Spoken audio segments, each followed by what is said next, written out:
এখন তো বৃষ্টির সময়, আর এই বৃষ্টির সময় কিন্তু একটুখানি ভাজা পোড়া খেতে বেশি মন চায়। তো যাই হোক, ঘরে কিছুটা চিড়ে ছিল, ভাবলাম এটা দিয়ে একটা রেসিপি তৈরি করে নিই। তো চিড়ে ভাজার পুরো ভিডিওটি দিলাম। তো বন্ধুরা চলো কীভাবে এভাবে টেস্টি করে চিড়েটা ভেজে নিলাম, দোকানের মতোই একদম ক্রিস্পি, ঘরেই মুখরোচক একটা ভাজা পোড়া তৈরি করে নিলাম। তার জন্য প্রথমে প্যানটাকে গরম করে নিয়েছি, এবারে চিড়েগুলোকে দিয়ে দেবো।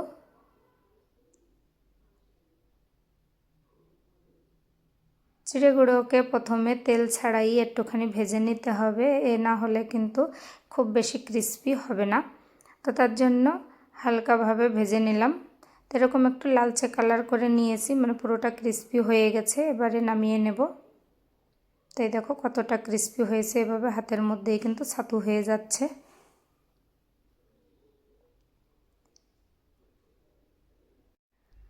উপর নিচে সব দিকটাই কিন্তু চিড়ে ভাজাটা হয়ে গেছে, একদম সুন্দরভাবে ক্রিস্পি হয়ে গেছে।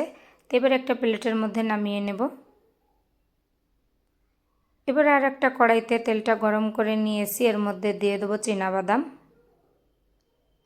তোমরা চাইলে এখানে কাজু বাদামটাও অ্যাড করতে পারো, তো আজকে আমি শুধু চীনাবাদামটা দিয়েই ভেজে নিচ্ছি।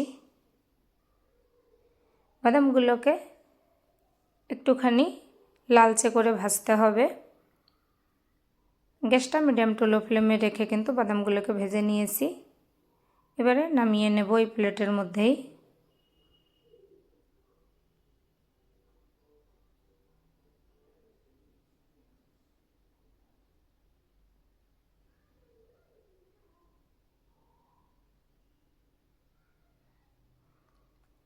এবার ওই তেলের মধ্যেই কারি পাতাটা দিয়ে দেবো। আর কারি পাতাটা দেওয়ার সময় কিন্তু খুব সাবধান, যেহেতু এর থেকে কিন্তু তেল ছিটকায়। তার জন্য পাতাগুলোকে ভেজে এবারেও দিয়ে দিলাম চিড়ে ভাজার মধ্যে। এবারে এর মধ্যে টেস্টিং করার জন্য দিয়ে দেবো বিট নুন, দিয়ে দেবো লঙ্কার গুঁড়ো,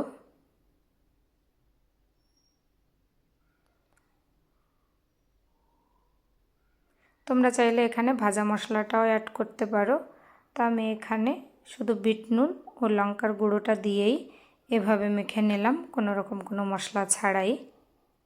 তো ভিডিওটি ভালো লাগলে অবশ্যই বাড়িতে একবার তৈরি করে খেয়ে দেখো, আশা করি তোমাদের কাছেও ভালো লাগবে। আর এটা দূরপাল্লায় কোথাও ঘুরতে গেলে কিন্তু ট্রেনে চিড়ে ভাজা ওঠে, তো সে চিড়ে ভাজা না কিনে নিজেরাও কিন্তু এভাবে ভেজে নিয়ে যেতে পারো সঙ্গে করে, খেতে কিন্তু খুবই দারুণ লাগে।